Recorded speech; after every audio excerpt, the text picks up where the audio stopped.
Kazi inayofanywa na manesi wa vitengo vya dharura ulimwenguni huwa si rahisi kabisa. Kwa baadhi ya watu hawatilii maanani kazi zao.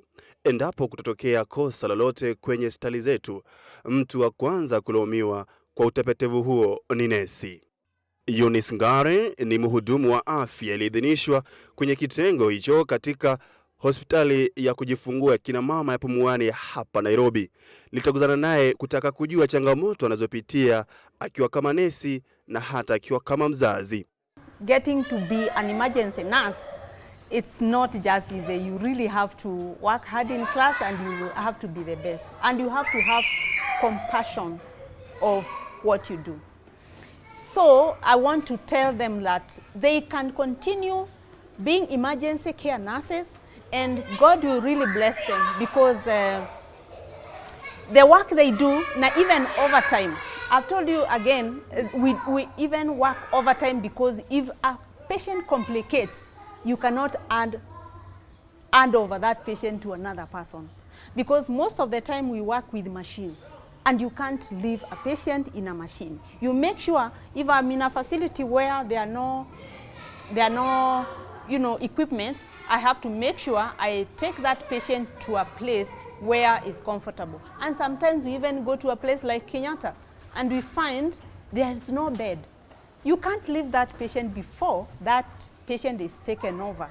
You have to stay with that patient. So critically, if you look at it, our work is tireless and it's only God who can bless emergency care nurses out there. To tell you the truth, it's not easy because some of us who work in those critical care areas that we have an emergency, we have to operate on a patient, you really have to put the mask, you really, the N95 is very, very uncomfortable by the way, because you have to stay with that mask the whole day. You can imagine you sweat, you really feel uncomfortable. It's really uncomfortable, but I really want to thank the healthcare workers who have made sure that the PPEs, the protective gear, is not just putting. You have to put them right. You have to keep on changing the mask because when you attend to this patient, you have to change the mask. You have to change the mask the right way. So, and then we have to make sure there is also hand washing frequently. So unfriendly, let me say unfriendly environment, we have to work in that kind of environment. So let me say it's God who has really taken care of us. Licha ya serikali kugatua sekta ya afya, Ngare anahisi kwamba siku moja changamoto anazopigana nazo zitazikwa kwenye kaburi la sahau. Hitches of the county government and Nairobi Metropolitan, we are hoping, I'm optimistic that within the next 2 years, these problems are going to be over because we are seeing a very dedicated group.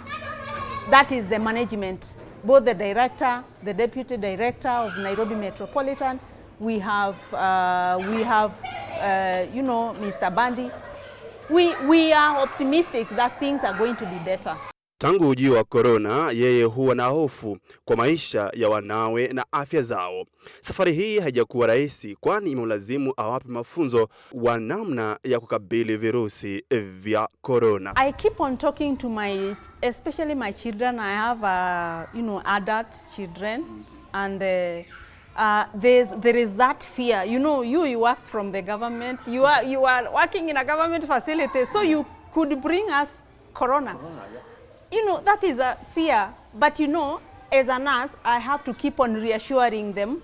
I work in a very uncomfortable circumstances, but in this case, when I protect myself from the other patients or the other colleagues who have corona, I cannot get corona.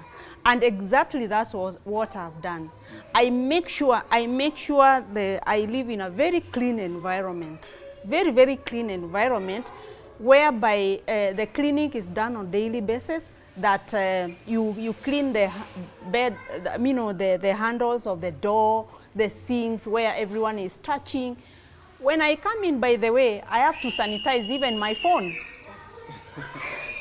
I have to sanitize my phone. and I have to sanitize my car keys. So you know somebody can just pick the car key and also get corona. Exactly. So that's those little nitty-gritties. I had to do them because I want to protect my family members. Na kama tu binadamu yoyote wa kawaida, Ngare hutimiza wajibu wake wa kinyumbani kama mke na mama watoto wake.